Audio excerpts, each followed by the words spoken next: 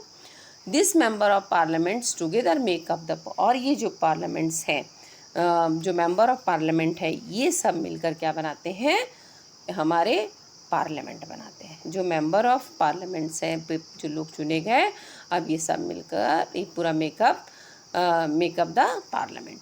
Once elections to the parliament have taken place, the parliaments need to perform the followings. अब एक बार जब ये पूरा काम हो जाता है, जब लोग चुनाव जीत जाते हैं, मेंबर ऑफ पार्लियामेंट बन जाते हैं, तो कुछ काम है जो उनको करने होते हैं। वो कौन कौन से काम हैं, तो सबसे पहले तो उनका काम होता है कि select the national government select करना, फिर टू कंट्रोल और गाइड द, हमने क्या देखा कि जो वंस इलेक्टेड, जो इलेक्ट हो जाते हैं, जो रिप्रेजेंटेटिव होते हैं, वो क्या बन जाते हैं, जो एक बार कॉन्स्टिट्यूंसी से जो इलेक्शन जीत जाते हैं, वो क्या बन जाते हैं, वो कहाँ चले जाते हैं, मेंबर ऑफ पार्लियामेंट बन जाते हैं, ठीक है। This MPs together make up the parliaments, और ये जो पूरे मेंबर ऑफ पार्लियामेंट मिला के क्या बनते हैं, पार्लियामेंट बनता है। एक बार once elections to be parliament have taken place, a parliament needs to perform the following. एक बार जब ये पार्लियामेंट बन जाता है, तो कुछ पार्लियामेंट्स के रूल होते हैं। तो पार्लियामेंट्स के क्या रूल्स होते हैं, सबसे पहले उसको क्या करना होता है कि उसको क्या देखना होगा, सेलेक्ट द नेशनल गवर्नमेंट, उसको नेशनल गवर्नमेंट बनाना होगा। दूसरा उसको होगा to control and guide and inform the government, control रखना होगा, गाइड करना होगा और गवर्नमेंट को इन्फॉर्म करना होगा, ये उसका काम होगा। और थर्ड काम होता है लॉ मेकिंग का काम होता है, कानून बनाना, ठीक है। ये 3 काम उनके रहते हैं, किसके, पार्लियामेंट के। तो सबसे पहले हम देखेंगे to select the national government, किस तरीके से नेशनल गवर्नमेंट बनाती है। नेशनल गवर्नमेंट मीन्स क्या है, जो सेंट्रल लेवल पे गवर्नमेंट है उसको हम कहते हैं नेशनल गवर्नमेंट, ठीक है। तो सबसे पहले हम रिकॉल करते हैं जल्दी से, किस तरीके से हमने देखा कि रिप्रेजेंटेटिव कैसे चुने जाते हैं। इलेक्शंस होता है, बहुत सारी कंस्टिट्यूंसीज होती हैं, हर कंस्टिट्यूंसी में क्या होता है, कुछ लोग इलेक्शन लड़ते हैं, इलेक्शन लड़ने के बाद उसमें से जो उस कंस्टिट्यूंसी से जो जीतता है, वो कोई भी किसी भी पार्टी का हो सकता है ना, चाहे बीजेपी हो, कांग्रेस, बहुत सारी पार्टीज़ के हो सकते हैं, और उनमें से जो वोट ज़्यादा, जिसको वोट मिलेगा, वो क्या क्या कहाँ जाएगा, मेंबर ऑफ पार्लियामेंट बन जाएगा, लोकसभा में चला जाएगा, है ना, लोकसभा में जाएगा और वो क्या बनेगा, मेंबर ऑफ पार्लियामेंट बन जाएगा, है ना। अब हमने देखा कि कहा जाएगा लोकसभा में, parliament of the Indian consist of the president, उसमें कौन सा, पार्लियामेंट ऑफ इंडिया में कौन कौन होता है, consist of the president, Rajya Sabha and the Lok Sabha. आपको पता है कि पार्लियामेंट में 2 बॉडीज़ होती हैं, मतलब आपको पता है राज्यसभा और लोकसभा होता है, और प्रेसिडेंट और कंसिस्ट ऑफ प्रेसिडेंट भी पार्ट है उनके, है ना।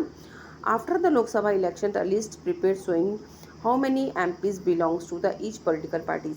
आप क्या करते हैं, जैसे ही इलेक्शंस होता है, ठीक है, इलेक्शंस के बाद से एक लिस्ट प्रिपेयर किया जाता है, जिसमें कि उसमें देखते हैं कि कितने जो मेंबर्स ऑफ पार्लियामेंट हैं, है ना, कितने लोगों ने कितने लोग थे ईच पार्टी से, कितने लोग आए, किस पार्टी से कितने लोग आए। For political party to form the government they must have the majority of the elected. जैसे कि हमने लोकसभा के लिए देखा, सबसे पहले लिस्ट तैयार होती है। After Lok Sabha election question arise who will form the government. अब लोकसभा का इलेक्शन तो हो गया, अब सवाल ये होता है कि सरकार कौन बनाएगा, तो गवर्नमेंट किसकी बनेगी, है ना, ये भी एक क्वेश्चन अराइज होता है। तो गवर्नमेंट कौन बनाता है इलेक्शन होने के बाद, अब गवर्नमेंट कौन बनाएगा, तो party having majority will form the government. जिस पार्टी को सबसे ज़्यादा वोट मिले होंगे वो क्या बनाएगा, गवर्नमेंट बनाएगा, वो क्या बनाएगा, गवर्नमेंट बनाएगा, ठीक है। अब कैसे बनाएगा, list is prepared showing how many MPs belongs to each political party. अब एक लिस्ट तैयार की जाती है जिससे ये पता चलता है कि किस पार्टी के कितने लोग चुने गए हैं। किस तरीके से लिस्ट, जिस तरीके से देखिए आपके बुक में ही दिया हुआ है, यहाँ पे देखिए ये 2019 का इलेक्शन हुआ है उसका दिखाया है, कि देखिए यहाँ पर दिखाया है कि भारतीय जनता पार्टी के कितने लोग चुन के आए, 303, इंडियन नेशनल कांग्रेस के 52, है ना। द्रविड़ मुक्तिन ये देखिए MDMK का है। और ऑल इंडिया तृणमूल कांग्रेस का है 22।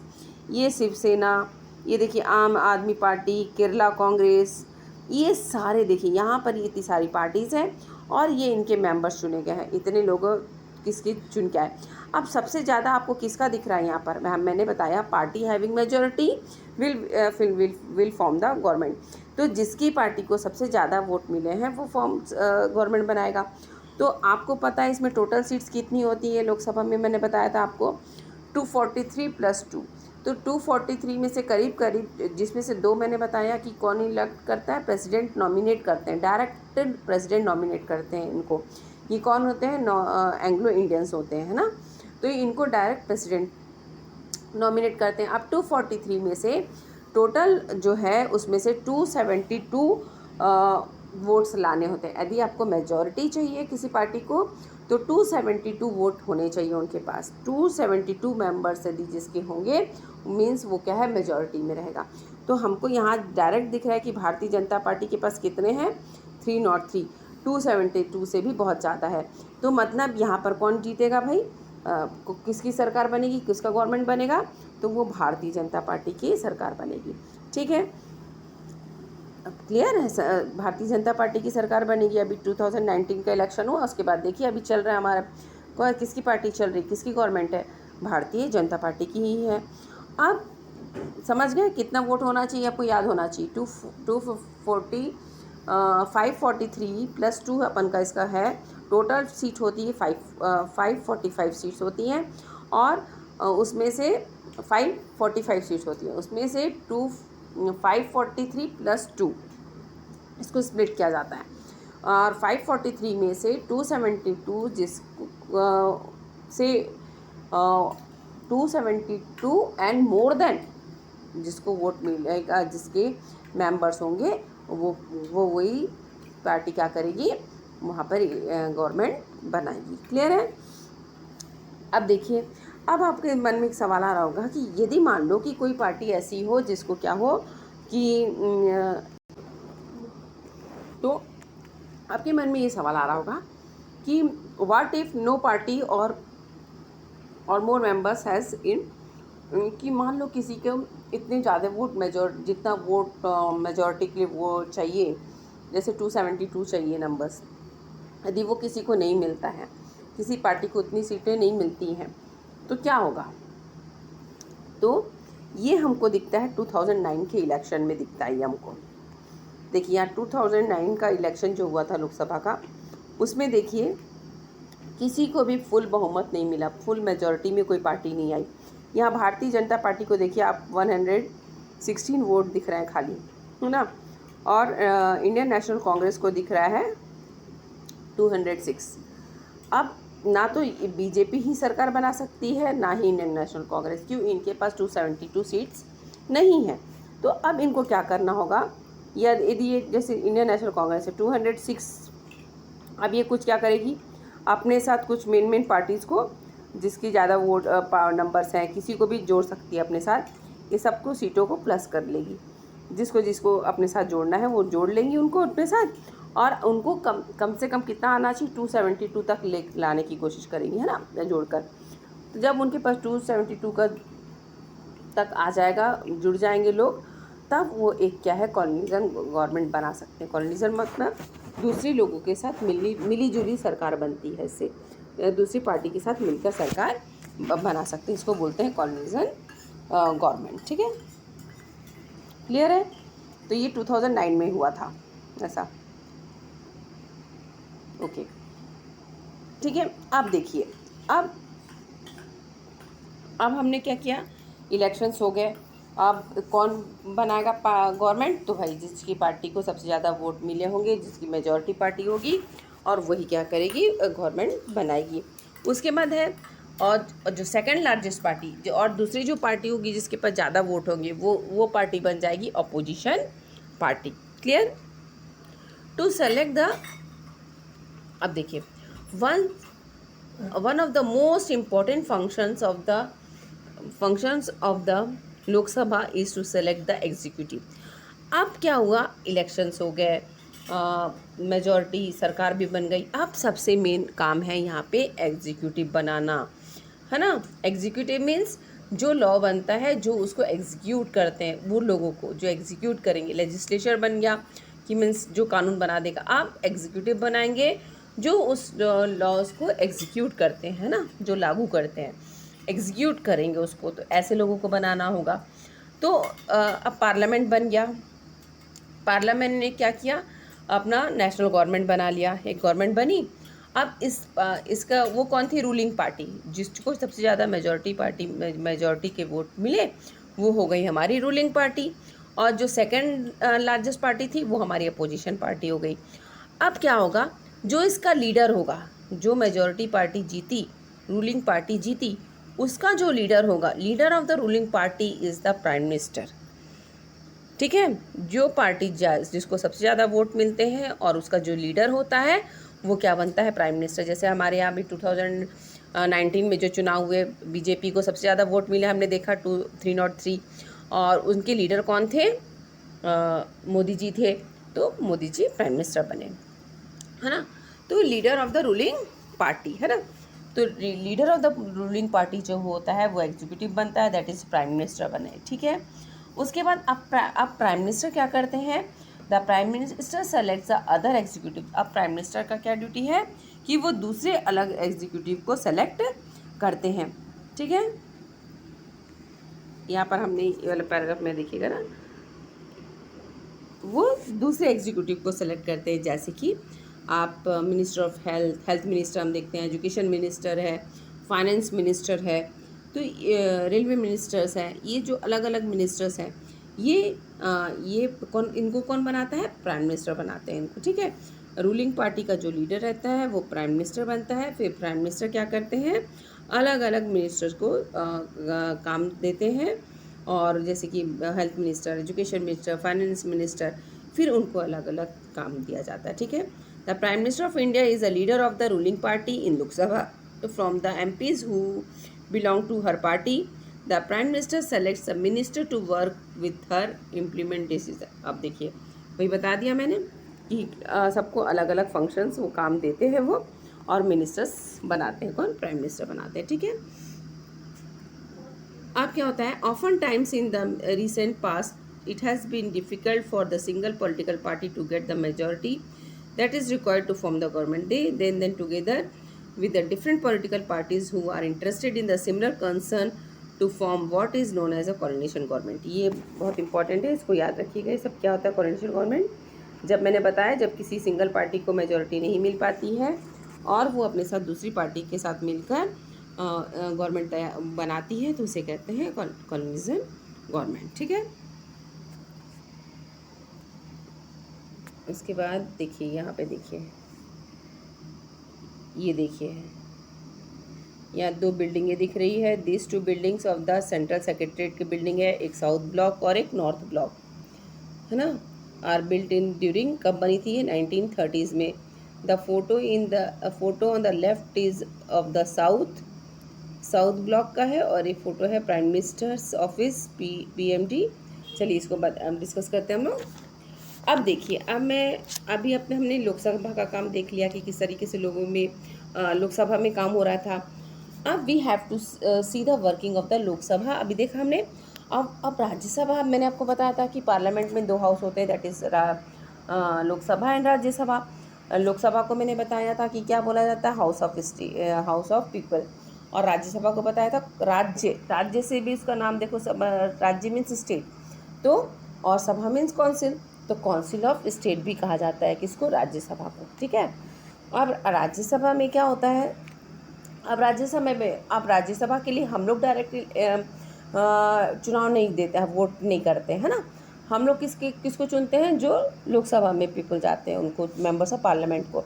लेकिन जो राज्यसभा में जो लोग रहते हैं उनको हम लोग नहीं चुनते हैं, वो तो जनता वोट नहीं देती उनके लिए। कैसे चुनते हैं, देखिए, Its functions primarily as a representative of the state of India is in the parliament. इनका सबसे मेन काम ये है, फंक्शन इनका ये है कि ये क्या करते हैं, as a representative of state, जो राज्यसभा के जो मेंबर्स होते हैं वो क्या होते हैं, रिप्रेजेंटेटिव ऑफ स्टेट्स, अपने अपने जो दूसरे स्टेट से जो आए हैं अपने स्टेट्स को रिप्रेजेंटेटिव करते हैं, वो रिप्रेजेंटेटिव ऑफ स्टेट्स होते हैं। ठीक है, कौन, जो राज्यसभा के मेंबर्स होते हैं जो स्टेट के लिए काम करते हैं। ठीक है, वो क्या करते हैं, स्टेट्स के लिए देखते हैं। अब देखिए ये elected indirectly by the elected members, आपको पता है कि हाँ 2 बार चुनाव होते हैं, एक बार चुनाव होता है लोकसभा के लिए, एक बार चुनाव होता है विधानसभा के लिए। विधानसभा मीन्स स्टेट में चुनाव होते हैं, जब हम चीफ मिनिस्टर वगैरह चुनते हैं, ऑफ एमएलए चुनते हैं, मेंबर ऑफ, जो क्लास 7 में आपने पढ़ा था एमएलए कैसे चुना जाता है, मेंबर ऑफ लेजिस्लेटिव असेंबली जो हम चुनते हैं, और एक बार हम मेंबर ऑफ पार्लियामेंट चुनते हैं ना। 2 बार चुनाव होता है, एक लोकसभा का चुनाव होता है और एक आपका विधानसभा के लिए चुनाव होता है। तो दोनों जगह हम वोट डाल के लोगों को चुनते हैं। तो अब जो राज्यसभा के मेंबर को कौन चुनता है, तो elected indirectly by the elected member of legislative assembly of various states. अब ये इनको कौन चुनता है, जो लेजिस्लेटिव असेंबली के जो लोग रहते हैं ना अलग अलग स्टेट्स के, elected indirectly by the elected member of, कौन चुनता है इनको indirectly, elected member of legislative assembly of various states इनको चुनते हैं। ठीक है, जैसे आपकी क्लास है, आपने वोट दिया, मुझे वोट देके आपने मुझे क्या बना दिया, लेजिस्लेटिव असेंबली, मुझे आपने बनाया कि elected member of legislative assembly बना दिया मुझे, है ना। अब हम डिसाइड करेंगे कि कौन कहाँ जाता है हमारे स्टेट को रिप्रेजेंट करने के लिए लोकसभा में, राज्यसभा में कौन जाएगा। तो ये elected indirectly by the elected member of the legislative assembly of various states. ठीक है, अब इनके मेंबर्स मैंने बताया थे आपको कि टोटल इनके मेंबर्स होते हैं 245 होते हैं। तो 245 में मैंने स्प्लिट किया था इसको 233 + 12। तो इसमें 12 जो मेंबर्स होते हैं, इसको भी जो 12 मेंबर्स हैं इसको कौन नॉमिनेट करता है, प्रेसिडेंट नॉमिनेट करते हैं। जैसे लोकसभा में 2 मेंबर्स को नॉमिनेट करते हैं, वैसे यहाँ 12 मेंबर्स को वो क्या करते हैं, नॉमिनेट करते हैं। ये 12 जो मेंबर्स होते हैं वो कौन होते हैं, वो अपनी अपनी फील्ड में एक्सीलेंस, उन्होंने अपनी फील्ड में बहुत एक्सीलेंस प्राप्त किया हुआ होता है। जैसे चाहे वो लिटरेचर के क्षेत्र में हो, एजुकेशन के क्षेत्र में हो, सोशल सर्विस के क्षेत्र में हो, किसी भी क्षेत्र में जिसने अपना एक्सीलेंस हासिल किया हो। और जैसे आपको याद होगा कि सचिन तेंदुलकर को भी क्या किया गया था, मेंबर ऑफ पार्लियामेंट्स बनाया गया था। वो लोकसभा के मेंबर नहीं थे, उनको डायरेक्ट प्रेसिडेंट ने नॉमिनेट किया था राज्यसभा के लिए ना। तो वो इन मेंबर्स में थे क्योंकि वो अपनी फील्ड में बहुत माहिर थे, तो उनको चुना गया था। ठीक है, अब देखिए अब क्या होता है, अब इसका काम क्या है इनका, तो पार्लियामेंट, अब राज्यसभा क्या कर रही है यहाँ पे, जब कोई एक, जैसे ये बिल है, a bill is required to be pass in Rajya Sabha to become a law. कानून तो बनाया लोकसभा में, क्या होगा, कानून बने, ठीक है, लेकिन उस लॉ को राज्यसभा में भी पास होना पड़ेगा, तभी वो एक लॉ बन पाएगा। ठीक है, तो जैसे कि हमको मान लो कि कुछ ट्रैफिक रूल से संबंधित कोई स्ट्रिक्ट रूल वगैरह बनाने हैं। ठीक है, तो ये जब बिल मीन्स होता है, आप एक बोलिए कच्चा चिट्ठा, अभी वो सिर्फ एक फॉर्मेट बना हुआ है, उसमें अभी अप्रूवल नहीं हुआ, लॉ नहीं बन पाया, वो दैट इज़ अ प्रपोजल, और बिल है वो एक कच्चा चिट्ठा। तो वो उसको क्या हुआ, अब वो लोकसभा में गया, वो लोकसभा में उसकी बहसबाजी हुई, अपोजिशन पार्टी और रूलिंग पार्टी के बीच में बहसबाजी हुई कि हाँ ये रूल ठीक है कि नहीं हुई आदि, उसको ज़्यादा से ज़्यादा लोगों ने अप्रूव कर दिया, तो मीन्स वो लॉ पास हो जाएगा। अब वो लोकसभा में जब लॉ पास हो गया, अब इसको कहाँ जाना होगा, राज्यसभा में। जब ये राज्यसभा में भी अप्रूव हो जाएगा, तब जाकर ये लॉ बनेगा।